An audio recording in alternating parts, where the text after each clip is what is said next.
Eto na naman, di na naman mapukpukan ng cravings. At ngayon, Arabic food naman ang ating gagawin. Iba na talaga pag masarap ang pagkain, binabalik-balikan. Kaya ito, sinalampak ko na at uupakan na natin. Ito ang paborito naming Arabic food, biryani at bukari. Di hamak, nakakadalawang order kami nito noon.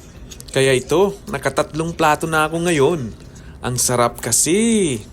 Inuna ko pala yung chicken thighs with legs. Binuhusan ko lang ng chili powder, turmeric na may curry, at oregano.